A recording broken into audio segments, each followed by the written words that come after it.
अस्सलाम वालेकुम नाज़रीन, आप हैं इस वक्त इसरार के साथ और आज भी हम सियासी मंजरनामे पर ही गुफ्तगू करेंगे और उसमें दो तीन चीज़ें हम डिस्कस करने की कोशिश करेंगे। हमारे साथ एक बड़ा पर्टिनेंट पैनल मौजूद है। सबसे पहले मेरे साथ तशरीफ़ रखते हैं डॉक्टर इसरार शाह साहब, जो कि पाकिस्तान पीपल्स पार्टी से ताल्लुक़ रखते हैं, सेंट्रल एग्जीक्यूटिव कमेटी के रुकन भी हैं। डॉक्टर साहब, thank you very much for coming. और इनके साथ तशरीफ़ रखते हैं हनीफ अब्बासी साहब, MNA भी हैं, पाकिस्तान मुस्लिम लीग नवाज़ के साथ ताल्लुक़ है और रावलपिंडी की वजह से इनका जो तारुफ है फायर ब्रांड स्पीकर का भी है और व्हाट नॉट। नाज़रीन, लेकिन इससे पहले आज आपको मालूम है कि जुम्मतुल मुबारक और जुम्मतुल मुबारक की जो हमारी एक ट्रेडिशन है उसको कंटिन्यू करते हुए चंद हदीस आपकी खिदमत में पेश करता हूँ। आज एक टॉपिक जिसके ऊपर चंद हदीस मुंतखब की हैं वो है अल्लाह के लिए दोस्ती। हज़रत अबू इदरीस खुलानी रहमतुल्लाह अलैह ने हज़रत मुआज़ रज़ी अल्लाह तआला अन्हु से कहा कि मैं आपको अल्लाह के लिए दोस्त रखता हूँ। उन्होंने कहा कि तुम्हें बशारत हो, क्योंकि मैंने रसूलुल्लाह सल्लल्लाहु अलैहि वसल्लम से सुना है कि क़यामत के दिन अर्श इलाही के इर्द गिर्द कुर्सियाँ बिछाई जाएंगी, उन पर जो लोग बैठेंगे उनके चेहरे 14वीं रात के चांद की तरह चमकते होंगे। बाकी लोग खौफजदा होंगे, लेकिन ये कुर्सी नशीन मुतमईन होंगे। लोगों ने अर्ज़ किया कि ये कौन लोग होंगे? फरमाया, अलमुतहाब्बून फिल्लाह, यानी अल्लाह के लिए बाहमी दोस्ती और मोहब्बत करने वाले। आप सल्लल्लाहु अलैहि वसल्लम ने फरमाया कि अल्लाह ताला का इरशाद है कि वो लोग मेरी दोस्ती के हकदार हैं जो महज मेरे लिए एक दूसरे से मुलाकात करें और मेरी खातिर एक दूसरे से दोस्ती रखें और मेरे लिए माल में एक दूसरे से आसानी बरतें और एक दूसरे की मदद करें। एक और जगह आप सल्लल्लाहु अलैहि वसल्लम ने फरमाया कि क़यामत के दिन अल्लाह ताला फरमाएंगे कि वो लोग कहाँ हैं जिन्होंने मेरे वास्ते आपस में दोस्ती और मोहब्बत का बर्ताव किया था, ताकि आज के दिन मैं उन्हें अपने अर्श के साया में ठिकाना अता फरमाऊँ। रिसालत में आप सल्लल्लाहु अलैहि वसल्लम ने फरमाया कि क़यामत के दिन जब किसी को साया न मिलेगा तो 7 आदमी अल्लाह ताला के अर्श के साया तले होंगे। एक आदिल बादशाह, दूसरा वो नौजवान जिसने इब्तदाई जवानी से अल्लाह की इबादत में वक्त गुजारा, तीसरा वो शख्स जो मस्जिद से निकल कर जाए तो उसका दिल मस्जिद ही में अटका रहे, चौथे वो 2 अशखास जो अल्लाह के लिए दोस्ती रखते हों, उसकी खातिर इकट्ठे हों और उसी की खातिर अलहदा हों, पांचवा वो शख्स जो तन्हाई में अल्लाह को याद करके रोए, छठा वो शख्स जिसे कोई साहिब माल और जमाल औरत अपने पास बुलाए और वो कहे कि मैं तो अल्लाह से डरता हूँ, और सातवां वो शख्स जिसने दाएं हाथ से इस तरह खैरात दी कि उसके बाएं हाथ तक को खबर ना हुई। तो नाज़रीन, आप भी दुआ कीजिएगा कि हमें भी अल्लाह ताला इन 7 लोगों में से एक का रुतबा जो है वो अता फरमाए, आमीन। और जिन जिन लोगों ने यह हदीस सुनी है उनसे गुजारिश है कि कम से कम एक बार दुरूद शरीफ ज़रूर पढ़ लीजिएगा और मुझे यकीन है कि हमारे लिए तोशा आखिरत बन जाएगा। Thank you very much. Coming back to the topic, आज हमने जो मैंने पहले कहा कि आज हम जो सियासी मंजरनामा है उसी पे गुफ्तगू करेंगे और आजकल जो बात ज़्यादातर डिस्कस हो रही है वो आईनी पैकेज है। आईनी पैकेज के साथ साथ बजट की भी कुछ मामला चल रहे हैं, लेकिन आज एक और भी प्रेस कॉन्फ्रेंस हुई है जिसमें साबिक वज़ीर इत्तलात जनाब शेख रशीद साहब जो हैं उन्होंने कुछ इरशादात किए हैं और मैं चाहता हूँ कि उन पर भी हम बात करें। सबसे पहले तो उन्होंने ये कहा है कि डॉक्टर साहब आपसे पूछूंगा कि उन्होंने ये फरमाया है कि इस वक्त जो हमारी सियासी क़यादत है, एक जो है वो सियासी वसीयत और दूसरा जो है वो माली हैसियत की वजह से सामने आ चुके हैं और ये लोग डिलीवर नहीं कर सकते। What is your take on that? बिस्मिल्लाहिर्रहमानिर्रहीम। आपका मशकूर हूँ कि आपने मुझे अपने प्रोग्राम में याद किया। मैं नहीं समझता कि 55 के इलेक्शन के बाद शेख रशीद को ऐसी शख्सियत रह गई है कि जिसको डिस्कस किया जाए। वो जुमलों के और लफ्ज़ों के खेलने का मास्टर है। उसको ये नहीं पता कि जिसको वो वसीयत कह रहे हैं इस सेंट्रल एशिया की सबसे बड़ा कैदी रहा है। इस आमराना निज़ाम में अगर किसी शख्स ने 10 साल अपनी जवानी के गुजारे हैं तो वो आसिफ अली जरदारी है। हमारी पार्टी में वसीयत अपनी जगह, विल अपनी जगह, लेकिन एक डेमोक्रेटिक कल्चर है। हमारी फेडरल काउंसिल है, हमारी सेंट्रल एग्जीक्यूटिव कमेटी है, तकरीबन 100-150 उसके अराकीन है और वो अराकीन है जो पार्टी के committed from Khyber to Karachi workers है। कोई भी हमारी शहीद मोहतरमा बेनज़ीर भुट्टो की विल थी वो सबके सामने लाई गई और सब ने एंडोर्स किया कि जो को चेयरमैन मिस्टर आसिफ अली जरदारी जो है वो पार्टी के होंगे। और बीबी की शहादत को एंडोर्स करने के लिए ये भी कहा गया कि बिलावल जो पार्टी का चेयरमैन है वो अपनी तालीम मुकम्मल करने के बाद पार्टी की क़यादत संभालेगा। मैं नहीं समझता हूं कि शेख साहब कौन सी वसीयत की बात करते हैं कि आज वो अवामी मुस्लिम लीग बनाकर बैठ गए हैं कि जी मैंने अवामी मुस्लिम लीग बना ली है। अपने हल्के के लोगों से तो पूछो जिन्होंने तुम्हारी जमानतें जब्त करा दी हैं, और उसी खौफ को मद्देनजर रखते हुए उन्होंने इलेक्शन से विड्रॉ कर लिया है कि जी मैं इलेक्शन ही लड़ता हूं अपनी खिफत मिटाने के लिए। वो कह रहे हैं कि 100 दिन गुजरने वाले हैं, अभी तक इस हुकूमत ने कुछ डिलीवर नहीं किया, अभी तक उन्हें कुछ नज़र नहीं आ रहा। लोग जो हैं वो महंगाई का रोना रो रहे हैं, ये हुकूमत जो है वो जजेस को बहाल नहीं करवा सकी अभी तक, वो सारी नाकामियां जो हैं वो गिन रहे हैं और आपके खाते में डाल रहे हैं। खसाना साहब कौन से प्रॉब्लम्स की बात करते हैं? हमेशा आमरों के जूते चाटकर इख्तियार में आने वाले अब ये बात करते हैं कि हमारे 100 दिन की काउंट करें। इनको अपने 5 साल नजर नहीं आए? ये जिस इख्तियार में बैठे हुए थे और उसके सदके हमें लोड शेडिंग मिली, हमने गंदुम का बहरान मिला, हमें जजेस का बहरान मिला। इस पाकिस्तान को इन्होंने बहरानिस्तान बनाकर हमें दिया और उस बहरानिस्तान को ये 100 दिनों की बात करते हैं। कोई भी जीरक शख्स इनके दिए हुए प्रॉब्लम्स को अगर हम 5 सालों में भी हल कर लें तो समझे इस मुल्क के लिए बहुत बड़ी एक रहनुमाई होगी इस कौम के लिए। इस पे मजीद मैं अब्बासी साहब से, मेरा ख्याल है कि अब्बासी साहब is more pertinent to talk about him. नहीं, आपके हल्के से भी ताल्लुक है? नहीं, मेरा शाह साहब से इत्तेफाक है कि मैं नहीं समझता, और मैं अगर मौसूफ की जगह होता, और अल्लाह ना करे कि वो दिन आए सियासत में मेरे लिए, क्योंकि सियासत में सबसे बदतरीन दिन वो होता है किसी सियासी कारकुन के लिए कि जब उसकी जमानतें जब्त हो जाएं, जैसे शाह साहब ने कहा। और खुदा न खास्ता कभी ऐसा दिन आया तो मैं अपने कान लपेट कर अपने घर में सो जाऊंगा कि लोगों ने मुझे मुस्तरद कर दिया है, तो अब मेरी कोई हैसियत नहीं रही सियासी तौर के ऊपर। लेकिन जिस बेचारे का अपना कोई घर ना हो, ना बीवी हो, ना बच्चे हों, ना घर की 4 दीवारी का एहसास हो, उस शख्स के लिए ये बयानात देना और यहाँ जिंदा रहना, मैं समझता हूँ कि उस बेचारे की मजबूरी है। लेकिन मैं उन टीवी चैनल्स के ऊपर ज़रूर हैरान हूँ कि अगर उन्होंने अपने टीवी चैनल्स में लोगों में मकबूल रखना है तो फिर उन चेहरों को नहीं लाना होगा जो आवाम से पिटे हुए हैं, जिनकी गुफ्तगू अगर आप सुने। मैं अपने आप को मास्टर या दिल्ली का रहने वाला तो नहीं कहूँगा, और ना ही मैं कोई ग्रेट ब्रिटेन का पढ़ा हुआ अपने आप को कहूँगा, इसलिए कभी कोशिश ही नहीं की कि उर्दू में अंग्रेजी को मिलाने की। तो ना जिनकी मैं समझता हूँ कि उर्दू ठीक हो, ना जिसकी अंग्रेजी ठीक हो उसको, और ना जिसकी आज तक कोई पेशेंट कोई ठीक हो। यानी मौसूफ एक दिन फरमा रहे थे कि ऊपर से लेकर नीचे तक सारा निज़ाम तब्दील हो जाएगा। वो ऊपर से लेकर नीचे तक NA-55 और NA-56 सारा तब्दील हो चुका है, शायद उसको वो याद कर रहे थे। लेकिन किसी ने पूछा कि क्या 58(2)B लग रही है? कहते हैं नहीं जी। क्या माशाल्लाह लग रहा है? कहते हैं नहीं जी। क्या जरदारी साहब और मियां नवाज साहब मुल्क छोड़ के जा रहे हैं? कहते हैं नहीं जी। तो फिर कौन सी तब्दीली आ रही है इस मुल्क में?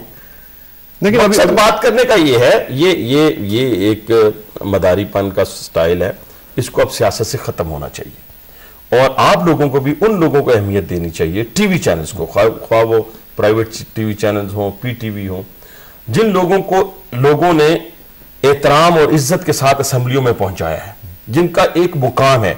इन्होंने फरमाया कि माली हैसियत वालों लोगों की बात की, मैं समझता हूं कौमी हैसियत वालों को माली हैसियत वाले कहते हुए, और फिर ये एक रोना जो रोया जाता है मैं अक्सर टीवी चैनल पे, गरीब का 500 रुपए का थैला हो गया, चीनी जो है ये हो गया, बिजली मिल नहीं रही जी, खाने को गंदम नहीं है जी, हुकूमत ने क्या कर दिया जी। जो मौसूफ फरमा रहे होते हैं, मेरे हल्के से जाके पूछे रावलपिंडी के लोगों से कि क्या कभी गरीबों से हाथ भी मिलाना पसंद किया मौसूफ ने? क्या अपने अरबों रुपए की जायदाद में से कभी अपने हाथ से अपने पब्लिक सेक्रेटरीट से आम पब्लिक में खैरात तकसीम की? मर जाओगे तो कौन खाएगा? पीछे खाने वाला तो है ही कोई नहीं। बांट दो लोगों में, उन गरीबों में ठहरे एसआर किसान साहब, उन गरीबों में जिनको आटा नहीं मिल रहा, उनको आटा खरीद के दें। अरबों रुपए अगर मियां नवाज शरीफ की बदौलत, 5 दफा MNA 6 दफा बनने की बदौलत, मियां नवाज शरीफ की बदौलत, अरबों रुपए की प्रॉपर्टी बनाने की बदौलत, वो बांटो गरीबों में, आटा लेके दो, चीनी लेके दो, घी लेके दो, ताकि आखिरत संवर जाए। चलें ठीक है, इसमें मजीद हम मेरा ख्याल है कि गुंजाइश नहीं है, लेकिन जो मेन टॉपिक है हमारा वो है आईनी पैकेज। डॉक्टर साहब, इसमें एक क्रिटिसिज्म चल रहा है इस वक्त खासा, और आईनी पैकेज के हवाले से कुछ लोगों का ये कहना है कि अभी तक कोई एक तयक्कुन से नहीं कहा जा सकता कि ये आईनी पैकेज है ये पास होगा और क्या जल्दी पास होगा। कुछ लोग तो ये कह रहे हैं कि ये टाइम गेन करने का एक सिलसिला है। तो इस आईनी पैकेज के ज़रिए एक जुडिशरी को कंडीशन कर देना, इससे आप समझते हैं कि मामलात जो हैं ख़ासतौर पे कोलिशन के हवाले से आपके मामलात हल हो सकते हैं? देखिए कसाना साहब, ये एक नया तजर्बा है कि इस वक्त जो माजी के हरीफ थे आज साथ बैठे हैं। किसी भी रियासती एजेंसियों को ये अच्छा नहीं लग रहा, और जमहूरियत की खूबसूरती ये है कि इख्तलाफ राय हो। इख्तलाफ राय है, मैं बिल्कुल इससे इनहराफ नहीं करता हूं। हम कहते हैं कि आईनी पैकेज आना चाहिए। हमारे दोस्त साथी कुलीग, हमारे सियासी दोस्त भाई, वो ये कहते हैं कि एग्जीक्यूटिव ऑर्डर आने चाहिए। हम ये कहते हैं कि एग्जीक्यूटिव ऑर्डर के अगेंस्ट एग्जीक्यूटिव ऑर्डर लाना अक्लमंदी नहीं है। आईनी पैकेज पर गुफ्तगू हो रही है। अब आईनी पैकेज है क्या? हम कोशिश करते हैं कि तमाम वो ताकतें, तमाम वो पावरें जो एक आमर की गोद में पड़ी हैं, जिसको पिछली हुकूमत ने एंडोर्स किया था, उसको वापस अवाम के अंदर लेकर आए। यह आईनी पैकेज है। पख्तूनख्वा का मसला जब से पाकिस्तान बना है, हम बूढ़े होने को आए हैं, सुन रहे हैं। हमने कहा हमें कोई एतराज नहीं है, लाओ पख्तूनख्वा का नाम रखो। बलूचिस्तान का मसला हमने सबसे पहले उनसे माफी मांगी। वाला भी मामला कंट्रोवर्शियल ही है, इस पर भी कंसेंसस बहरहाल मौजूद नहीं है। एनडब्ल्यूएफपी के अंदर भी कंसेंसस मौजूद नहीं है। मैं ये कहता हूं कि डिफरेंस ऑफ ओपिनियन होना ही जमहूरियत है, लेकिन वो भी कानून पास करना है। वो डिफरेंस ऑफ ओपिनियन डॉक्टर साहब हमें लीड करेगा टुवर्ड्स, चलो इवेंचुअली हम ये देख लें, चलें 2 महीने के बाद, 3 महीने के बाद कहें जी के मामलात हल हो जाएंगे। और ये जो आईनी पैकेज है which is also very big package, क्योंकि अभी आप देखें कि 82 पॉइंट्स हो गए। अब 82 पॉइंट्स मीन्स के पूरा जो कॉन्स्टिट्यूशन है उसका एक हुलिया जो है वो नया एक शक्ल उसकी बन जाएगी। और कुछ लोग तो ये कह रहे हैं कि ये नेशनल असम्बली है, ये लेजिस्लेचर है, ये कॉन्स्टिट्यूएंट असम्बली नहीं है कि जो आइन साजी का काम जो है वो इस बड़े लेवल पे करे। और बल्कि जफर अली शाह साहब का तो कहना यह है कि ये तो मैंडेट जो है ये लोगों ने इस असम्बली को नहीं दिया कि वो इतना बड़ा पैकेज जो है वो पास भी कर सके। खजाना साहब, बात ये है कि अगर आप इन 82 नुकात को देखें तो इसमें से 62 या 70 नुकात वो हैं जो 17वीं तवामीम के तहत इस आइन का 73 के कॉन्स्टिट्यूशन का प्रावधान किया गया। ठीक है, जो इन्होंने गलतियां की है उनको रेक्टिफाई करना चाह रहे हैं। ये डिबेट ही नहीं है कि जी ये कॉन्स्टिट्यूशन असेंबली है या दूसरी असेंबली है या फलानी असेंबली है। बात तो ये है कि जो चीजें इस आइन के अंदर आमरों ने अपने इक़्तिदार को दबाम देने के लिए इंडक्ट की हैं, हमने उसको निकालना है। और हम पहले दिन से पार्लियामेंट की बालादस्ती की बात कर रहे हैं कि जो भी मसला होगा वो पार्लियामेंट करेगी। पार्लियामेंट सॉवरन है, ना कि प्रेसिडेंसी सॉवरन। ठीक है, अच्छा ये बताएं भाई साहब, आपको इस पूरे पैकेज में 82 पॉइंट का जो पैकेज है इसमें कोई अच्छी चीज नजर आई है सिवाय जजेस के? आप सिर्फ जजेस की बात कर रहे हैं। तो देखें, हमारी जो एक आईनी कमेटी है उस पर काम कर रही है और हमारी तरफ से अभी कोई किसी किस्म का इख्तियार हासिल नहीं है हमें कि हम उस पर कोई रिमार्क्स दे सकें आईनी पैकेज के ऊपर। लेकिन 1-2 चीज़ों के ऊपर पाकिस्तान मुस्लिम लीग नून का स्टांस जो है वो क्लियर है, पूरी कौम के सामने है। जजेस की रेस्टोरेशन वाला मामला, हम किसी तौर के ऊपर एक गैर आइनी और गैर कानूनी इकदाम को आइनी हैसियत में लाकर लेजिस्लेशन उसकी नहीं करना चाहते। दूसरा आपने बात की है जहाँ तक कि आइन और कानून इसी असम्बली में बनते हैं। कहाँ बनते हैं? किसको इख्तियार हासिल है? इसके अलावा इख्तियार किसको हासिल है? इसके अलावा इख्तियार किसी को हासिल नहीं है। आप ही के पार्टी के रुकन है नहीं, मैं वो बरात कर रहे होंगे, लेकिन सुप्रीम कहाँ बनते हैं फिर? इसके अलावा बताएं ना। नहीं, उनका पॉइंट ये है कि बन सकते हैं, हाँ। लेकिन इतनी बड़ी मिकदार में मिकदार जो भी हो, मिकदार पे भी कोई बड़ा जो है एक मैंडेट कोई नहीं, उस पर बहस नहीं। पहले मैं जरा आईनी पैकेज में 1-2 निकात को क्लियर कर लूँ। जैसे मैंने अभी जजेस के हवाले से बात की कि वो तो हम किसी तौर के काबिल कबूल नहीं है। दूसरी बात यह है कि यहाँ पे 3 नवंबर वाले इक़दामात को कानूनी हैसियत देने की बात की गई है। उस पर भी किसी तौर के ऊपर पाकिस्तान मुस्लिम लीग नून कंप्रोमाइज करने के लिए तैयार नहीं है। तो पीपल्स पार्टी कब दे रही है? वो तो मानते ही नहीं है, वो तो नहीं कहते। बहरहाल उसमें तो है, अगर नहीं मानते तो अच्छा। मैं ये कहता हूं जी कि एक दो चीजों को अगर हैं, मैं तो इस वक्त कहता ही नहीं हूं कि कुछ होगा। मैं कहता हूं अगर ये एक दो चीजें हैं, इसको हम मानने के लिए तैयार नहीं है। जहां तक रह गया मामला के असेंबली में उसको लाया जाएगा और किया जाएगा, ये सारी चीजें जो हमारी इत्तेहादी जमात है, पाकिस्तान पीपल्स पार्टी या पाकिस्तान मुस्लिम लीग नून है, अवामी नेशनल पार्टी है, जमीयत उलमा इस्लाम है, सब लोग बैठकर अगर वो इस मुल्क के लिए जो कुछ भी, जो कानून भी बनाना चाहते हैं, जो भी तरामीम करना चाहते हैं, वो उनको इख्तियार हासिल है। उस पर कोई किसी किस्म की दो राय नहीं है। और ये अभी मैं स्टेटमेंट पढ़ रहा था लॉ मिनिस्टर की, वो दुबई से आए हैं, तो उन्होंने कहा है कि ये कोई हरफ़े आखिर नहीं है, ये जो आइनी पैकेज है, इसलिए इसके ऊपर तरामीम भी की जा सकती हैं, इसमें से निकात डाले भी जा सकते हैं, निकाले भी जा सकते हैं, जो मौजूद हैं उसको भी आधा और पूरा किया जा सकता है। मज़ीद बात करूंगा डॉक्टर साहब से। मैं पूछूंगा कि क्या वाकईतन इसमें कोई ऐसी चीज़ है कि 3 नवंबर के इक़दामात को इंडेमनिटी दी जा सकती है या नहीं दी जा सकती। लेकिन एक ब्रेक का वक्त आन पहुंचा है, ब्रेक के बाद वापस आएंगे तो ज़रा देखेंगे कि किस तरह इंडेमनीफाई किया जा सकता है 3 नवंबर के इक़दामात को, कि जिनको बहुत से लोग जो हैं वो कहते हैं कि हम रिजेक्ट कर चुके हुए हैं। लिहाजा इस पे ज़रा क्वेश्चन करेंगे एक ब्रेक के बाद। Please sit tight, will be right back.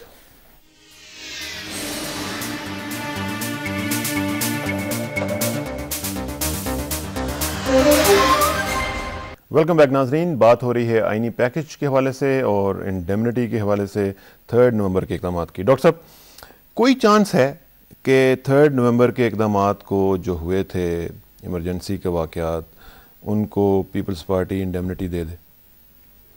देखिए जनाब, 3 नवंबर के हवाले से हमारी पार्टी के शरीक चेयरमैन आसिफ ज़रदारी साहब ने बरमला वाज़िया कहा है कि हम किसी गैर आइनी इक़दाम को एंडोर्स नहीं करते। उन्होंने तो यहाँ तक कहा है कि हम गैर आइनी प्रेसिडेंट को भी नहीं मानते।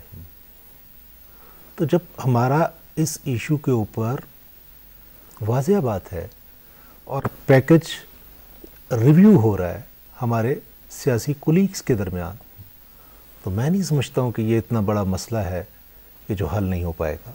प्रेसिडेंट का आपने कहा कि उनको गैर आइनी सदर मानते हैं, उनके साथ आप एंगेज भी करते हैं, उनके साथ आप इंटरेक्ट भी कर रहे हैं, उनके साथ आप एक तरफ ये कहते हैं कि जी उनको फारिग कर दिया जाएगा, इम्पीचमेंट भी हो सकती है। पीटीआई को जो इंटरव्यू दिया जरदारी साहब ने, उसके बाद हमने देखा कि बुश साहब की कॉल आती है तो सारी चीज़ें वापस चली जाती हैं। देखिए साहब, कुछ चीज़ें हकीकतें हैं।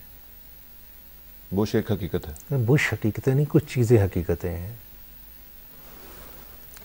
कईयों को पता है और कईयों को नहीं पता, लेकिन अब कौम जान चुकी है। लेकिन ये कहना कि बुश की कॉल के बाद सारी चीज़ रोल बैक, हुकूमत जो है वो जजेस को बहाल नहीं करवा सकी अभी तक, वो सारी नाकामियां जो है वो गिन रहे हैं और आपके खाते में डाल रहे हैं। खजाना साहब कौन से प्रॉब्लम्स की बात करते हैं? हमेशा आमरों के जूते चाटकर इक़्तिदार में आने वाले अब ये बात करते हैं कि हमारे 100 दिन की काउंट करें। इनको अपने 5 साल नजर नहीं आए।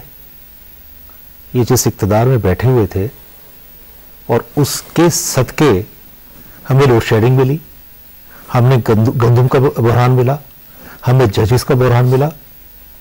इस पाकिस्तान को इन्होंने बहरानिस्तान बनाकर हमें दिया और उस बहरानिस्तान को ये 100 दिनों की बात करते हैं। कोई भी जीरक शख्स इनके दिए हुए प्रॉब्लम्स को अगर हम 5 सालों में भी हल कर लें तो समझे इस मुल्क के लिए बहुत बड़ी एक रहनुमाई होगी इस कौम के लिए। इस पे मजीद मैं अब्बासी साहब से, मेरा ख्याल है कि अब्बासी साहब is more pertinent to talk about him. नहीं, आपके हलके से भी ताल्लुक है? नहीं, मेरा शाह साहब से इत्तेफाक है कि मैं नहीं समझता, और मैं अगर मौसूफ की जगह होता, और अल्लाह ना करे कि वो दिन आए सियासत में मेरे लिए, क्योंकि सियासत में सबसे बदतरीन दिन वो होता है किसी सियासी कारकुन के लिए कि जब उसकी जमानतें जब्त हो जाएं, जैसे शाह साहब ने कहा। और खुदा न खास्ता कभी ऐसा दिन आया तो मैं अपने कान लपेट कर अपने घर में सो जाऊंगा कि लोगों ने मुझे मुस्तरद कर दिया है, तो अब मेरी कोई हैसियत नहीं रही सियासी तौर के ऊपर। लेकिन जिस बेचारे का अपना कोई घर ना हो, ना बीवी हो, ना बच्चे हों, ना घर की 4 दीवारी का एहसास हो, उस शख्स के लिए ये बयानात देना और यहाँ जिंदा रहना, मैं समझता हूँ कि उस बेचारे की मजबूरी है। लेकिन मैं उन टीवी चैनल्स के ऊपर ज़रूर हैरान हूँ कि अगर उन्होंने अपने टीवी चैनल्स में लोगों में मकबूल रखना है तो फिर उन चेहरों को नहीं लाना होगा जो आवाम से पिटे हुए हैं, जिनकी गुफ्तगू अगर आप सुने। मैं अपने आप को मास्टर या दिल्ली का रहने वाला तो नहीं कहूँगा, और ना ही मैं कोई ग्रेट ब्रिटेन का पढ़ा हुआ अपने आप को कहूँगा, इसलिए कभी कोशिश ही नहीं की कि उर्दू में अंग्रेजी को मिलाने की।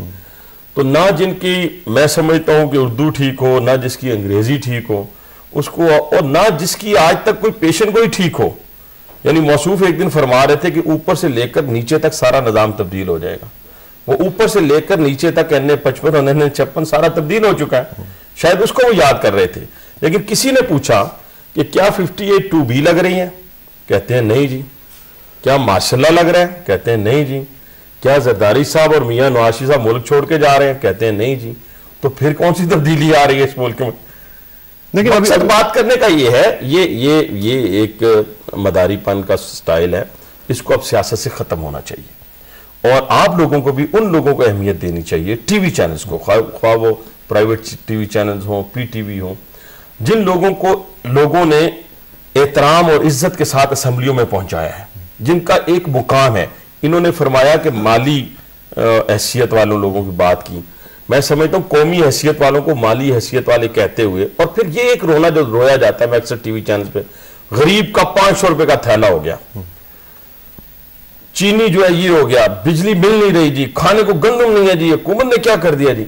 जो मौसूफ फरमा रहे होते हैं, मेरे हल्के से जाके पूछे रावलपिंडी के लोगों से कि क्या कभी गरीबों से हाथ भी मिलाना पसंद किया मौसूफ ने? क्या अपने अरबों रुपए की जायदाद में से कभी अपने हाथ से, अपने पब्लिक सेक्रेटरीट से आम पब्लिक में खैरात तकसीम की? मर जाओगे तो कौन खाएगा, पीछे खाने वाला तो है ही कोई नहीं। बांट दो लोगों में, उन गरीबों में ठहरे एसआर किसान साहब, उन गरीबों में जिनको आटा नहीं मिल रहा, उनको आटा खरीद के दें। अरबों रुपए अगर मियां नवाज शरीफ की बदौलत, 5 दफा MNA 6 दफा बनने की बदौलत, मियां नवाज शरीफ की बदौलत, अरबों रुपए की प्रॉपर्टी बनाने की बदौलत, वो बांटो गरीबों में, आटा लेके दो, चीनी लेके दो, घी लेके दो, ताकि आखिरत संवर। चलें ठीक है, इसमें मजीद हम मेरा ख्याल है कि गुंजाइश नहीं है, लेकिन जो मेन टॉपिक है हमारा वो है आईनी पैकेज। डॉक्टर साहब, इसमें एक क्रिटिसिज्म चल रहा है इस वक्त खासा, और आईनी पैकेज के हवाले से कुछ लोगों का ये कहना है कि अभी तक कोई एक तयक्कुन से नहीं कहा जा सकता कि ये आईनी पैकेज है ये पास होगा और क्या जल्दी पास होगा। कुछ लोग तो ये कह रहे हैं कि ये टाइम गेन करने का एक सिलसिला है। तो इस आईनी पैकेज के जरिए एक जुडिशरी को कंडीशन कर देना, इससे आप समझते हैं कि मामला जो हैं ख़ासतौर पे कोलिशन के हवाले से आपके मामला हल हो सकते हैं? देखिए कसाना साहब, ये एक नया तजर्बा है कि इस वक्त जो माजी के हरीफ थे आज साथ बैठे हैं। किसी भी रियासती एजेंसियों को ये अच्छा नहीं लग रहा, और जमहूरियत की खूबसूरती ये है कि इख्तलाफ राय हो। इख्तलाफ राय है, मैं बिल्कुल इससे इनहराफ नहीं करता हूं। हम कहते हैं कि आईनी पैकेज आना चाहिए। हमारे दोस्त, साथी, कुलीग, हमारे सियासी दोस्त भाई, वो ये कहते हैं कि एग्जीक्यूटिव ऑर्डर आने चाहिए। हम ये कहते हैं कि एग्जीक्यूटिव ऑर्डर के अगेंस्ट एग्जीक्यूटिव ऑर्डर लाना अक्लमंदी नहीं है। आईनी पैकेज पर गुफ्तगू हो रही है। अब आईनी पैकेज है क्या? हम कोशिश करते हैं कि तमाम वो ताकतें, तमाम वो पावरें जो एक आमर की गोद में पड़ी हैं, जिसको पिछली हुकूमत ने एंडोर्स किया था, उसको वापस अवाम के अंदर लेकर आए। यह आईनी पैकेज है। पख्तूनख्वा का मसला, जब से पाकिस्तान बना है हम बूढ़े होने को आए हैं, सुन रहे हैं। हमने कहा हमें कोई एतराज नहीं है, लाओ पख्तूनख्वा का नाम रखो। बलूचिस्तान का मसला, हमने सबसे पहले उनसे माफी मांगी। वाला भी मामला कंट्रोवर्शियल ही है, इस पर भी कंसेंसस बहरहाल मौजूद नहीं है। NWFP के अंदर भी कंसेंसस मौजूद नहीं है। मैं ये कहता हूं कि डिफरेंस ऑफ ओपिनियन होना ही जमहूरियत है, लेकिन जो भी कानून पास करना है वो डिफरेंस ऑफ ओपिनियन डॉक्टर साहब हमें लीड करेगा टुवर्ड्स, चलो इवेंचुअली हम ये देख लें, चलें 2 महीने के बाद, 3 महीने के बाद कहें जी कि मामला हल हो जाएंगे। और ये जो आईनी पैकेज है which is also very big package, क्योंकि अभी आप देखें कि 82 पॉइंट्स हो गए। अब 82 पॉइंट्स मीन्स के पूरा जो कॉन्स्टिट्यूशन है उसका एक हुलिया जो है वो नया एक शक्ल उसकी बन जाएगी। और कुछ लोग तो ये कह रहे हैं कि ये नेशनल असेंबली है, ये लेजिस्लेचर है, ये कॉन्स्टिट्यूएंट असेंबली नहीं है कि जो आइन साजी का काम जो है वो इस बड़े लेवल पे करे। और बल्कि जफर अली शाह साहब का तो कहना यह है कि ये तो मैंडेट जो है ये लोगों ने इस असेंबली को नहीं दिया कि वो इतना बड़ा पैकेज जो है वो पास भी कर सके। खजाना साहब, बात ये है कि अगर आप इन 82 नुकात को देखें तो इसमें से 62 या 70 नुकात वो हैं जो 17वीं तवामीम के तहत इस आइन का 73 के कॉन्स्टिट्यूशन का प्रावधान किया गया। ठीक है, जो इन्होंने गलतियां की है उनको रेक्टिफाई करना चाह रहे हैं। ये डिबेट ही नहीं है कि जी ये कॉन्स्टिट्यूशन असेंबली है या दूसरी असेंबली है या फलानी असेंबली है। बात तो ये है कि जो चीजें इस आइन के अंदर आमरों ने अपने इक़्तिदार को दबाम देने के लिए इंडक्ट की हैं, हमने उसको निकालना है। और हम पहले दिन से पार्लियामेंट की बालादस्ती की बात कर रहे हैं कि जो भी मसला होगा वो पार्लियामेंट करेगी। पार्लियामेंट सॉवरनर है, ना कि प्रेसिडेंसी सॉवरनर। ठीक है, अच्छा ये बताएं भाई साहब, आपको इस पूरे पैकेज में 82 पॉइंट का जो पैकेज है इसमें कोई अच्छी चीज नजर आई है सिवाय जजेस के? आप सिर्फ जजेस की बात कर रहे हैं। तो देखें, हमारी जो एक आईनी कमेटी है उस पर काम कर रही है और हमारी तरफ से अभी कोई किसी किस्म का इख्तियार हासिल नहीं है हमें कि हम उस पर कोई रिमार्क्स दे सकें आईनी पैकेज के ऊपर। लेकिन एक दो चीज़ों के ऊपर पाकिस्तान मुस्लिम लीग नून का स्टांस जो है वो क्लियर है, पूरी कौम के सामने है। जजेस की रेस्टोरेशन वाला मामला, हम किसी तौर के ऊपर एक गैर आइनी और गैर कानूनी इकदाम को आइनी हैसियत में लाकर लेजिस्लेशन उसकी नहीं करना चाहते। दूसरा, आपने बात की है जहाँ तक कि आइन और कानून इसी असम्बली में बनते हैं। कहाँ बनते हैं? किसको इख्तियार हासिल है? इसके अलावा इख्तियार किसको हासिल है? इसके अलावा इख्तियार किसी को हासिल नहीं है। आप ही के पार्टी के रुकन है नहीं, मैं वो बड़ा कर रहे होंगे, लेकिन सुप्रीम कहाँ बनते हैं फिर? इसके अलावा बताए ना।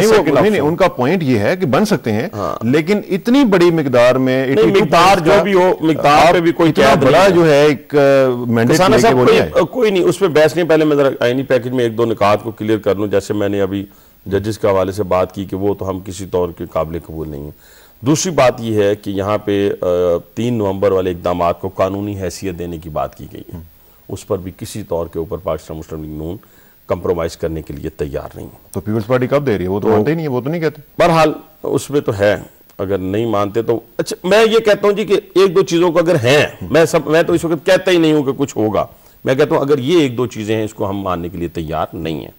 जहाँ तक रह गया मामला के असम्बली में उसको लाया जाएगा और किया जाएगा, ये सारी चीज़ें जो हमारी इत्तेहादी जमात है, पाकिस्तान पीपल्स पार्टी या पाकिस्तान मुस्लिम लीग नून है, अवामी नशर पार्टी है, जमीयत उलमा इस्लाम है, सब लोग बैठकर अगर वो इस मुल्क के लिए जो कुछ भी, जो कानून भी बनाना चाहते हैं, जो भी तरामीम करना चाहते हैं, वो उनको इख्तियार हासिल है। उस पर कोई किसी किस्म की दो राय नहीं है।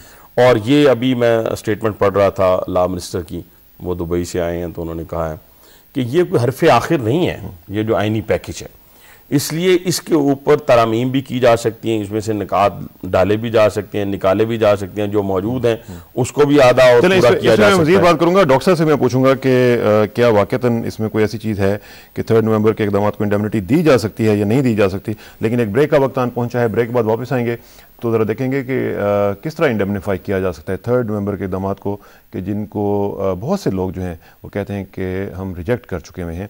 लिहाजा इस पे ज़रा क्वेश्चन करेंगे एक ब्रेक के बाद। Please sit tight, will be right back.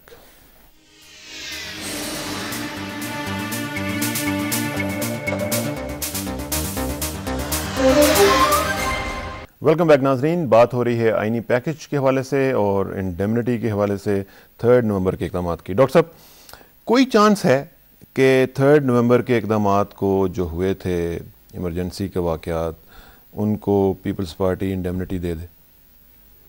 देखिए जनाब, 3 नवंबर के हवाले से हमारी पार्टी के शरीक चेयरमैन आसिफ जरदारी साहब ने बरमला वाज़िया कहा है कि हम किसी गैर आइनी इक़दाम को एंडोर्स नहीं करते। उन्होंने तो यहाँ तक कहा है कि हम गैर आइनी प्रेसिडेंट को भी नहीं मानते। तो जब हमारा इस इशू के ऊपर वाज़िया बात है और पैकेज रिव्यू हो रहा है हमारे सियासी कुलीग्स के दरमियान, तो मैं नहीं समझता हूँ कि ये इतना बड़ा मसला है कि जो हल नहीं हो पाएगा। प्रेसिडेंट का आपने कहा कि उनको गैर आईनी सदर मानते हैं, उनके साथ आप एंगेज भी करते हैं, उनके साथ आप इंटरेक्ट भी कर रहे हैं, उनके साथ आप एक तरफ ये कहते हैं कि जी उनको फारिग कर दिया जाएगा, इम्पीचमेंट भी हो सकती है। पीटीआई को जो इंटरव्यू दिया जरदारी साहब ने, उसके बाद हमने देखा कि बुश साहब की कॉल आती है तो सारी चीज़ें वापस चली जाती हैं।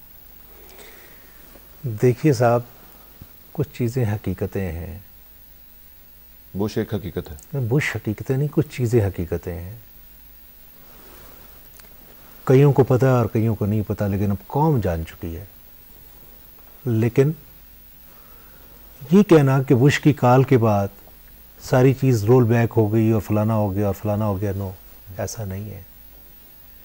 बुश हमारे मामले में कभी इंटरवीन नहीं कर सकता जो हमारे पार्टी के मामले में। Bush can be intervene in the government affairs, but as far as the party affairs is concern, the concept is very clear. हम पाकिस्तान की बालादस्ती की बात करते हैं, हम किसी बुश की बालादस्ती की बात नहीं करते। बुश हमारा रूलर नहीं है। पाकिस्तान पीपल्स पार्टी के गरीब अवाम जो है वो हमारे हुक्मरान हैं। गरीब अवाम ने आपको जो मैंडेट दिया था, डॉक्टर साहब, आपने हकायक की बात की है। हकीकत ये है कि अवाम ने आपको मैंडेट दिया for a change. Do you agree with it? Correct. वो चेंज जो है वो स्टेटस को के खिलाफ थी। Correct. जो मैंडेट था वो स्टेटस को के खिलाफ था कि चेंज आएगी। हम एक उम्मीद की किरण देख रहे हैं। लोगों ने कहा कि हम आपको वोट देते हैं, उन्होंने पीएमएलएन को वोट दिया, उन्होंने मैंडेट दिया दोनों को मिलकर आगे चलने का और एक चेंज लाने का। ठीक। अभी तक कोई चेंज खास नहीं। चेंज हम मिसाइलों के जरिए तो नहीं ला सकते, टैंकों और तोपों के जरिए तो नहीं ला सकते। जब एक आईनी शक्ल में एक इलेक्शन के जरिए हम पार्लियामेंट के अंदर आए हैं और एक विरसे के अंदर हमें कोई चीज़ मिली है, तो हम चाहें कि जनाब टैंक तोप ला के और लोगों को कहीं और ह्यू एंड क्राई एंड क्यास इस मुल्क के अंदर पैदा कर दें। ऐसा तो नहीं होता। कैसे होता है? मुझे वो पहले बता दें कि मैंडेट जो लोगों का है वो कैसे पूरा होगा? लोगों का मैंडेट ये है कि पार्लियामेंट की सॉवरेनिटी हो और पार्लियामेंट के जरिए तमाम मसाइल जो है हल हो। पार्लियामेंट की सॉवरेनिटी की आपने बात की है, बस अब इससे आप डिसएग्री नहीं कर सकते हैं कि पार्लियामेंट की सॉवरेनिटी के लिए वो एक पैकेज ला रहे हैं, ठीक है, जिस पैकेज में सारी चीज़ें जो हैं वो इंक्लूड हैं। मेरे पास उसके बेशुमार पॉइंट्स लिखे हुए हैं। 58(2)(b है, balance of powers between the president and the prime minister है, सूबों के इख्तियारात हैं, what not.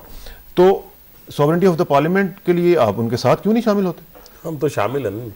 Sovereignty of power के लिए किसी ने किसी का हाथ नहीं रोका। और असेंबली में देखें कि हमने अपने एक इशू के ऊपर जो हमारे लिए टॉप प्रायोरिटी पे है, और 10 नवंबर को जो वकला का लॉन्ग मार्च है वो भी इस बात को साबित करेगा कि वो लोगों की जो है टॉप प्रायोरिटी पे नंबर 1 पे वो इशू। आप उसमें शामिल होंगे? उसमें अल्हम्दुलिल्लाह। और मैं तो रावलपिंडी में ये दावा किया और क़यादत ने मेरी ड्यूटी लगाई है और दावा नेकी के कामों में करना चाहिए। मैंने कहा है कि इंशाल्लाह डिवीज़न पिंडी का सबसे बड़ा जुलूस जो है वो मेरी इंशाल्लाह ताला वहाँ मैं उसको मैनेज कर रहा हूँ अपने हल्के से।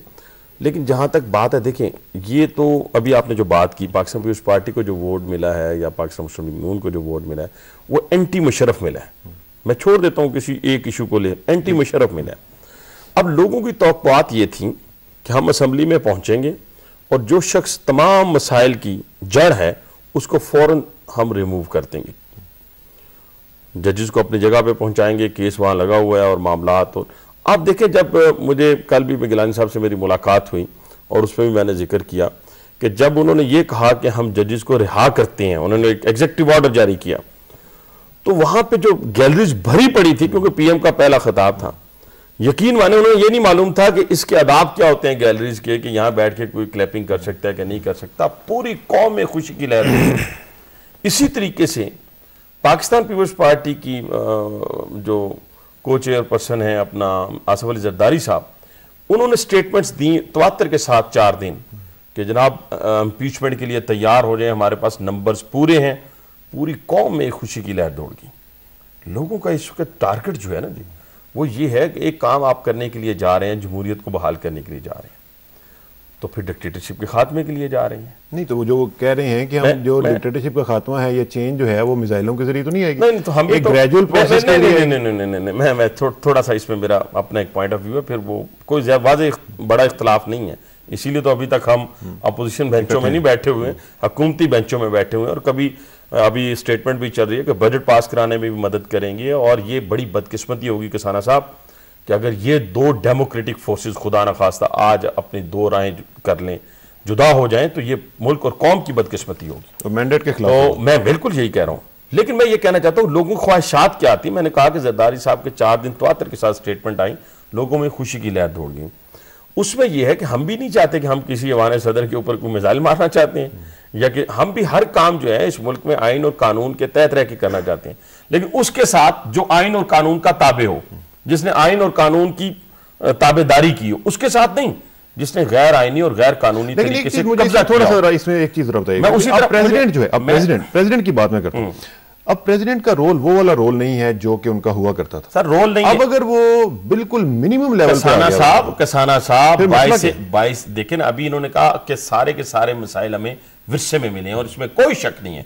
गंदम के बहरान से लेके इलेक्ट्रिसिटी से लेके कोई ऐसा बहरान नहीं है जो 2.5 महीने में हमने पैदा किया है। ये सारा उन्होंने पैदा किया हुआ है। उसकी बुनियाद पर मैं ये बात कह रहा हूं कि जब हम ये कहते हैं कि जब आपका देखें, आप जस्टिस कयूम साहब आज भी बैठे हुए हैं, वो कौन है आप नहीं जानते, मैं नहीं जानते कि वो किसके वकील थे, किस तरीके से थे। इवन के सेक्रेटरी इंटीरियर अभी तक बैठा हुआ है। इवन के जितनी बाकियात उनकी हैं वो अपनी अपनी जगहों के ऊपर मौजूद हैं, पीसीबी के चेयरमैन से लेके सीडीए के चेयरमैन से लेके हर। अच्छा, ये वाकई क्या जरूरी होता है कि जब गवर्नमेंट आए तो ये बात नहीं होती, ये बात नहीं होती। एक होता है कि आपने किसी जगह के ऊपर जो पोस्ट है वो एक मेयार के मुताबिक, जो उस पोस्ट के मुताबिक रिक्वायरमेंट है उसको शख्स पूरा कर रहा है, तो उसको आपने दिया। उसको मैं नहीं समझता कि उसकी रिमूवल, हर जैसे बहुत सारे सेक्रेटरीज अपनी अपनी जगहों पे बैठे हुए हैं। कुछ लोग होते हैं जो दोस्ती की बुनियाद के ऊपर नवाजे जाते हैं, और फिर कुछ लोग ऐसे होते हैं जिन्होंने उस डिक्टेटरशिप को दवाम बख्शने के लिए अपनी तमाम तवानाइयाँ सर्व की होती हैं। मैं जमहूरी हुकूमत की बात नहीं कर रहा। जमहूरी हुकूमत में जो भी सरकारी मुलाजम है, जो भी शख्स है, वो आता है, वो काम करता है, उस सरकारी मुलाजम की हैसियत से वो दूसरी आ जाएगी, उसके साथ होंगे। अभी बहुत सारे अफसरान पंजाब में भी, मरकज में भी कंटिन्यू कर रहे हैं। मैं मुकम्मल करने के बाद लोगों को पता कुछ नहीं चला मैं क्या कहना चाहता हूँ। मेरा कहने से मकसद ये है कि हमें सबसे पहला काम तो जजेस के हवाले से जो हमारे बूरबन डिक्लेरेशन हुआ था, साइन हुआ था, उसके मुताबिक अपनी कमिटमेंट को ऑनर करना चाहिए था। और दूसरी बात यह है कि हमें हर सूरत, अगर हम पहले ये कहते रहे कि हमारे पास नंबर्स पूरे नहीं है, और अब जरदारी साहब के बकौल अगर हमारे पास नंबर्स मौजूद हैं, तो हमने सबसे पहले बुराई की जड़ को ख़त्म करना था और फिर आगे चलते। चलें डॉक्टर साहब से पूछ लेते हैं, बुराई की जड़ को ख़त्म करना था, नंबर्स आपके पास पूरे हैं। पहली बात तो ये है कि मेरे भाई ने कहा, मैं इनका बहुत एहतराम करता हूँ, मेरे दोस्त हैं, उन्होंने कहा कि एग्जेक्टिव ऑर्डर के ज़रिए जजेस जो हैं वो रिहा कर दिए गए। रिहाई और बहाली में बहुत फ़र्क है। जहाँ तक रिहाई का ताल्लुक था, हमारा परव्यू एग्जेक्टिव ऑर्डर का था, हमने किया।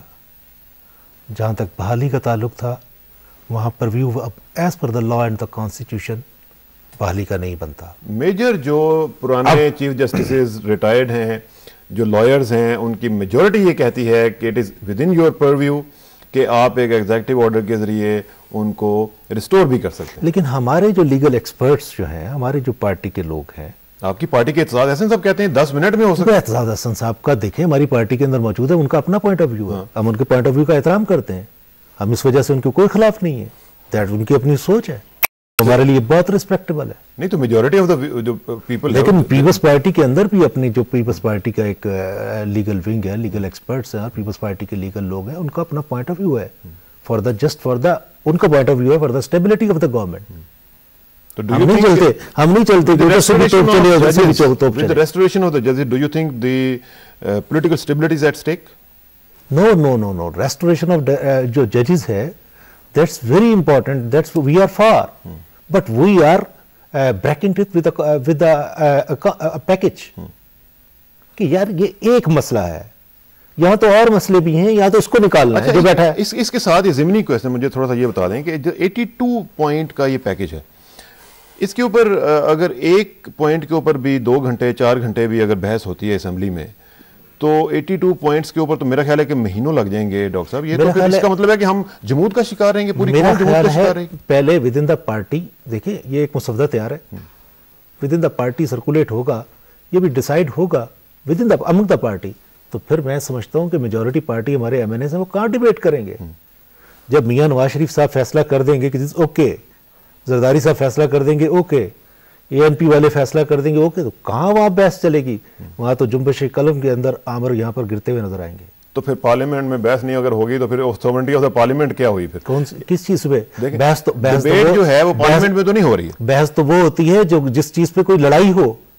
अच्छा, उस पे लड़ाई ना कंसेंसस हो जाएगा। कंसेंसस का पॉइंट ऑफ व्यू बड़ा ठीक है, कंसेंसस हो जाएगा, ये ठीक है, आई गॉट इट, तो फिर तो आई गॉट इट। अगर कंसेंसस हो जाता है तो फिर तो एक जाएगा, वो एक फॉर्मेलिटी के तौर पर पास हो जाएगा एंड दैट्स इट। चलें, यहाँ पे एक और ब्रेक का वक्त आन पहुंचा है, इसके बाद आएंगे तो कुछ और मजीद खुशखबरियां भी सुनते हैं डॉक्टर साहब के साथ और हनीफ अब्बासी साहब के साथ गुफ्तगू जारी है। Please stay tuned and keep watching Israr के साथ, स्टे ट्यून्ड।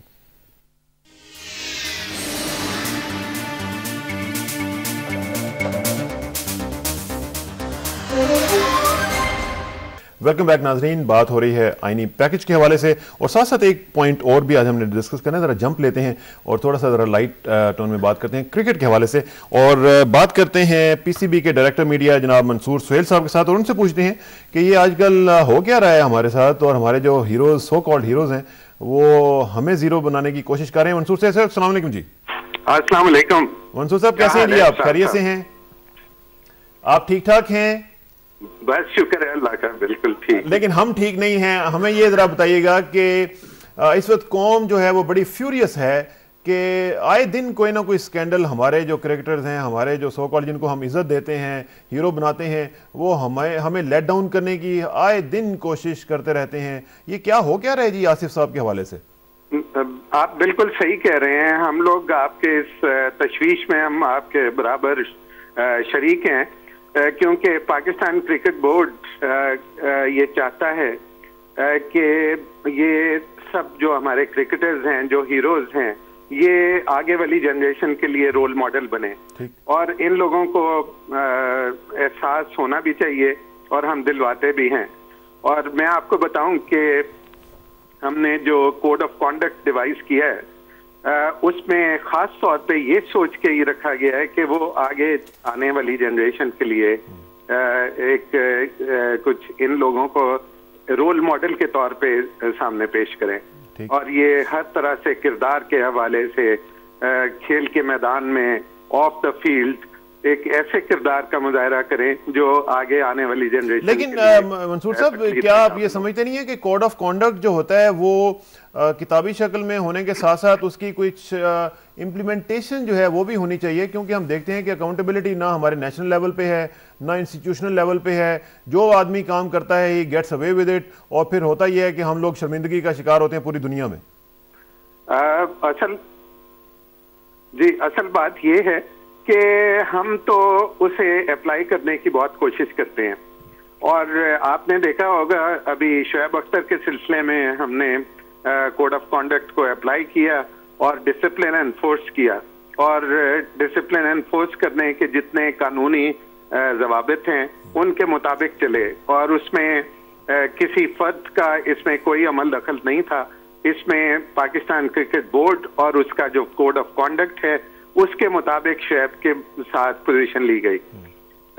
इसी तरह अगर खुदा ना खास्ता आसिफ के बारे में कोई चीज गलत साबित होती है तो यकीन करें कि पाकिस्तान क्रिकेट बोर्ड उस कोड ऑफ कॉन्डक्ट को एनफोर्स करेगा। अभी की क्या सूरत हाल है मंसूर साहब? जिस तरह एक वालिदैन जिस तरह चाहते हैं ना, तो अभी तक हम इस कोशिश में हैं कि अगर वो मासूम है और वो गिल्टी नहीं है तो फिर उसके साथ ज्यादती ना हो। इसलिए पाकिस्तान क्रिकेट बोर्ड ने उसे एक कौमी टीम का मेंबर होने की हैसियत से तमाम तर कानूनी और अखलाकी सपोर्ट उसे फराम की। और कब तक उनकी रिहाई मुमकिन है मंसूर साहब? उनका जो केस है जी वो इतवार को होगा, इतवार को आफ्टरनून, अर्ली आफ्टरनून में। ठीक है। और he should be back by Monday hopefully. हमारी उम्मीद यही है कि अल्लाह करे कि जो वो हमें जुबानी उसने बताया है उसने यही कहा है कि उसके पास कोई ऐसी चीज नहीं थी, तो होपफुली अगर उसने हमें सच बताया तो इंशाल्लाह वो वापस आ जाना चाहिए उसे मंडे तक। चलें मंसूर साहब, thank you very much and wish you best of luck ji. Thank you very much. Thank you so much. बहुत शुक्रिया। मंसूर सुहेल साहब, डायरेक्टर मीडिया पीसीबी, हमारे साथ गुफ्तगू कर रहे थे और ये एक लम्हा फिक्रिया है नाज़रीन हमारी सारी कौम के लिए कि हम जो लोग इस तरह करते हैं, एक दफ़ा अगर किसी की एग्जांपल सेट कर दें तो मेरा ख्याल है कि आइंदा से ऐसा नहीं होगा। कमिंग बैक टू आईनी पैकेज, डॉक्टर साहब जो हम बात कर रहे थे, एक चीज़ ज़रा मुझे बताएं कि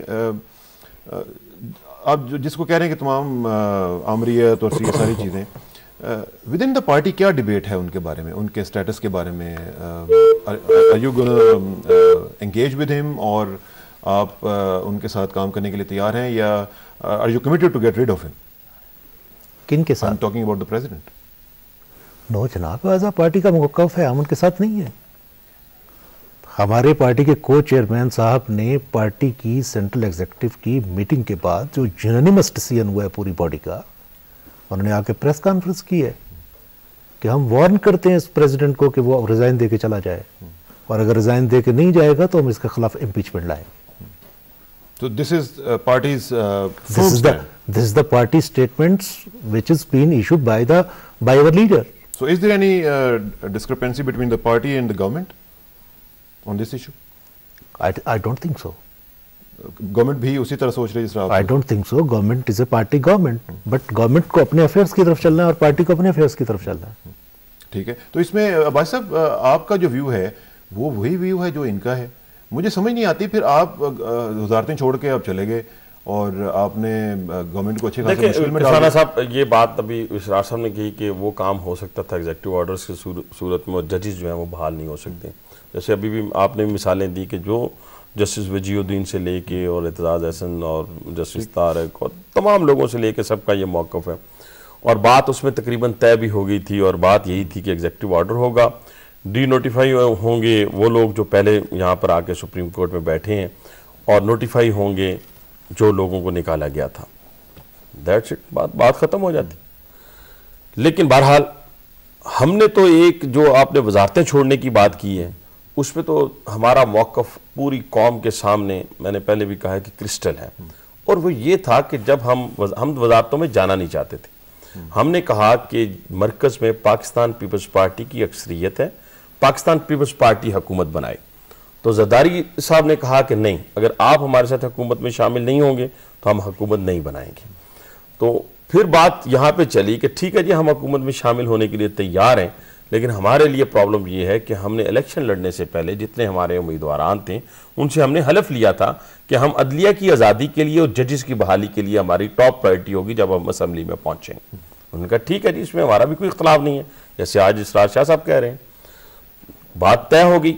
अगर उस बूरबन डिक्लेरेशन में यह तय था कि ये आईनी पैकेज के जरिए जज बहाल होंगे, तो फिर तो मेरा ख्याल है कि आईनी पैकेज के जरिए बहाल होने चाहिए। तो मेरा ख्याल इट्स गॉन।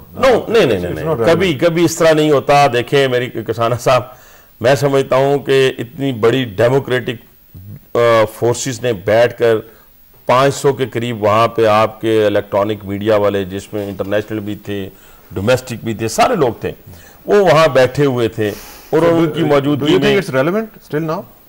बिल्कुल सर, उसके बगैर तो हम मानने के लिए तैयार नहीं है जजेस की बहाली को। खजाना साहब, मेरे भाई ने जजों के इशू की बात की है, मुझसे ज्यादा जजों के इशू की लज्जत कौन जानता है? कोई शक नहीं, जिसकी दोनों टांगे घुटने से ऊपर उड़ी हो, जिसका हाथ उड़ा हो, जिसका जिस्म छनी हो, जिसके कांधे पर 41 लोगों की लाशें हैं। नहीं, हमारे अपने भाई की 41 लोगों की लाशें हैं हमारे सर के ऊपर। मैंने इस बाएं हाथ से अपने आप को उठा के अपने इर्द गिर्द कारकुनों की लाशें देखी। मैं हॉस्पिटल तक सेंस में रहा हूं।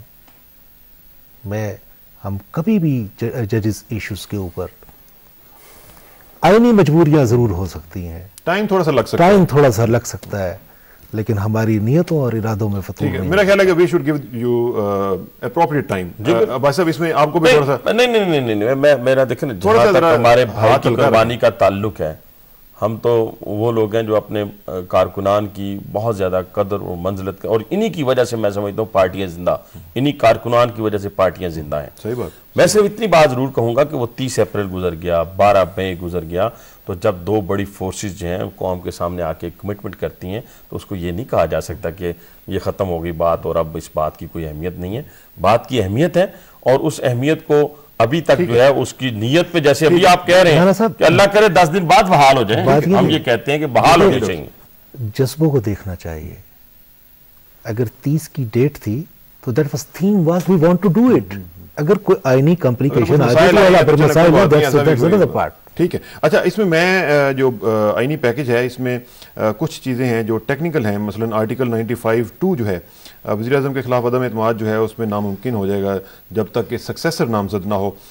आर्टिकल 2098 जो है उसमें सदर जो है वो जबरी रुखसत पर भेज सकते हैं चीफ जस्टिस को। अगर कोई दरख्वास्त दायर कर दे कि जनाब आप चीफ जस्टिस के खिलाफ, तो वो सब के सब जो हैं वो जा सकते हैं जबरी रुखसत पर। फिर एक दफ़ा फिर मसला जो बैक टू स्क्वायर वन चला जा सकता है। मैं ये इन्यूमरेट कर रहा हूँ इसलिए मैं आपके साथ टेक्निकल चीज़ें नहीं डिस्कस करना चाहता हूँ क्योंकि मुझे पता है कि इस वक्त टाइम भी नहीं है। लेकिन मैं एक और टॉपिक पे ज़रा आपसे बात करना चाहूँगा। ये दो चीज़ें जो मैंने आपको बताई हैं, दो तीन और भी हैं। 243(3) है, 243(4) है। ये आर्टिकल्स जो हैं इसमें भी मसाइल हैं।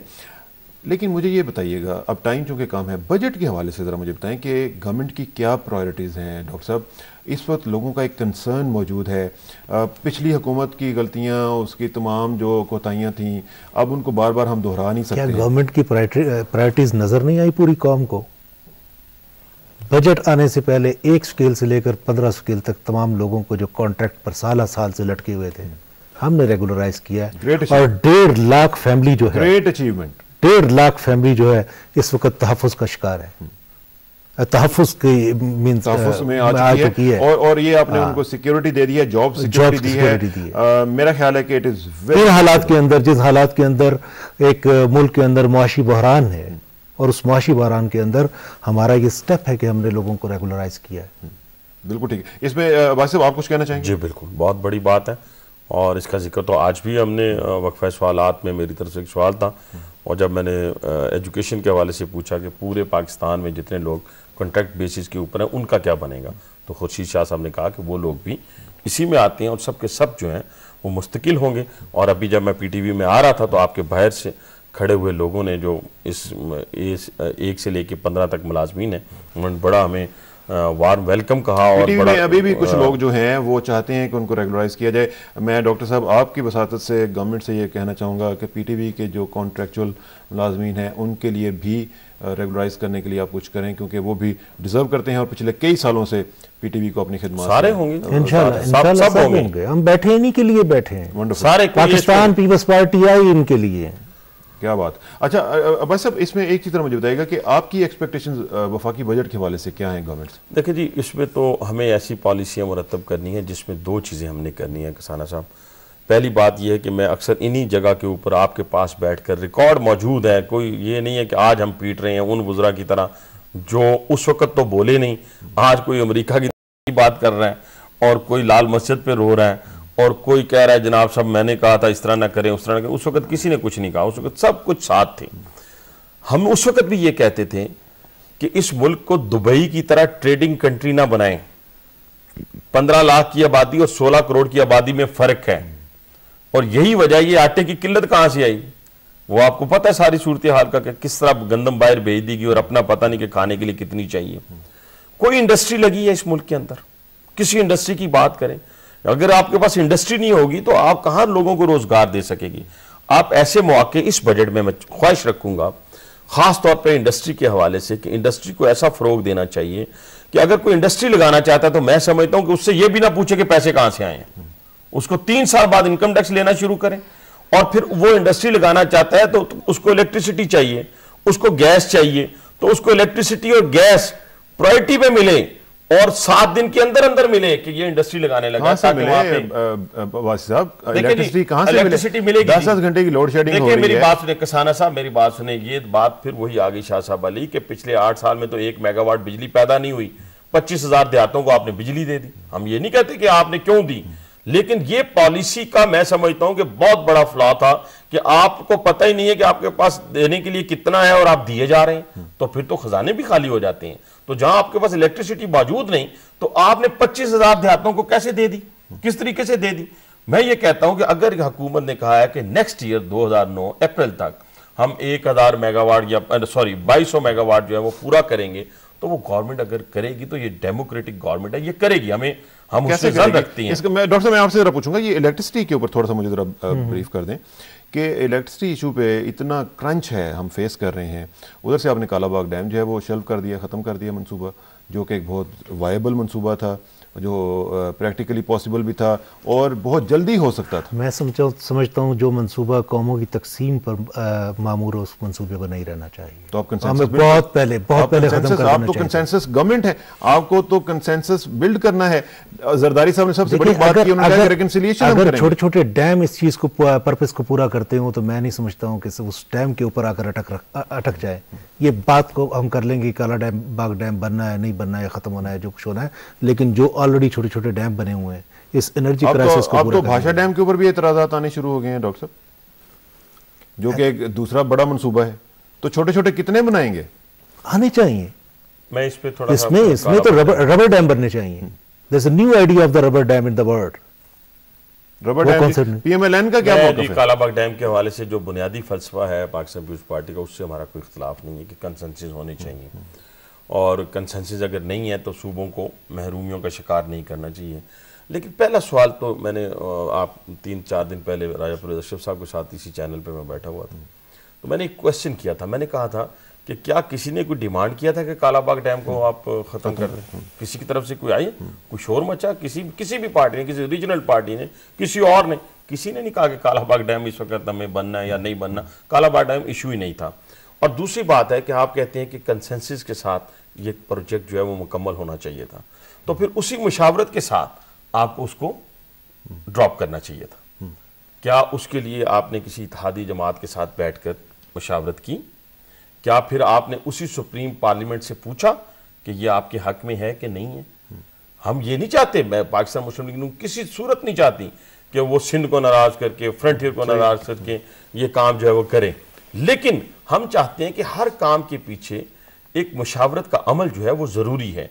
और जब इतना बड़ा इशू है, ये मामूली बात नहीं है, कुछ करोड़ों की बात कर रहा था, अरबों रुपए उसकी फिजिबिलिटी पे खर्च हो चुके हैं। और अगर वो मंसूबा मुल्क और कौम के बेहतरीन मफाद में नहीं है तो बेशक उसको ड्रॉप करें, लेकिन आप उसको अपनी असेंबली में लेके जाएं, आप उसको अपने इत्तेहादियों के पास लेके जाएं और फिर उसके बाद फैसला करें, तो किसी को कोई एतराज नहीं। डॉक्टर साहब, इसमें कंसेंसस बिल्ड करने के लिए कोशिश की जा सकती थी वैसे? देखिए जी, ये हमारे भाई ने इशू उठाया है, इसमें कोई हर्ज नहीं है। अगर बात हो सकती है ये कोई बात नहीं है, लेकिन इन प्रिंसिपल्स हमने एग्री किया है, that's a government point of view कि इट्स ओके। हमारे कुलीग कहते हैं कि डिस्कस करना ना करना ये बड़ी माइनर सी बात है। अच्छा, बजट के हवाले से मज़ीद कुछ जो कंसर्न्स हैं, कहा जा रहा है कि लोगों को रिलीफ देने के लिए, आम लोगों को रिलीफ देने के लिए, जो गरीब लोग हैं उनको भी कुछ इकदाम किए जाएंगे, कुछ बेनज़ीर कार्ड की भी बात हो रही है।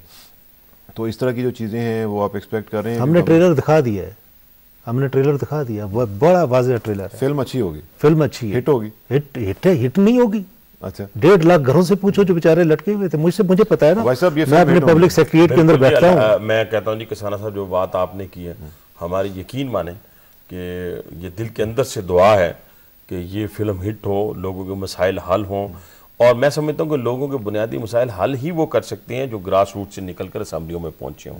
यही पार्लियामेंट हल कर सकती है। बजट के बाद आप वापस आ रहे हैं गवर्नमेंट में? बिल्कुल, अगर हमारी जो है मामलात वो तय हो जाते हैं और जजेस बहाल हो जाते हैं तो फिर उसमें हमारा जजेस आहिस्ता आहिस्ता बहाल हो जाएंगे ना? आहिस्ता आहिस्ता, देखिए जी, अल्लाह करे जी आहिस्ता आहिस्ता हो जाए।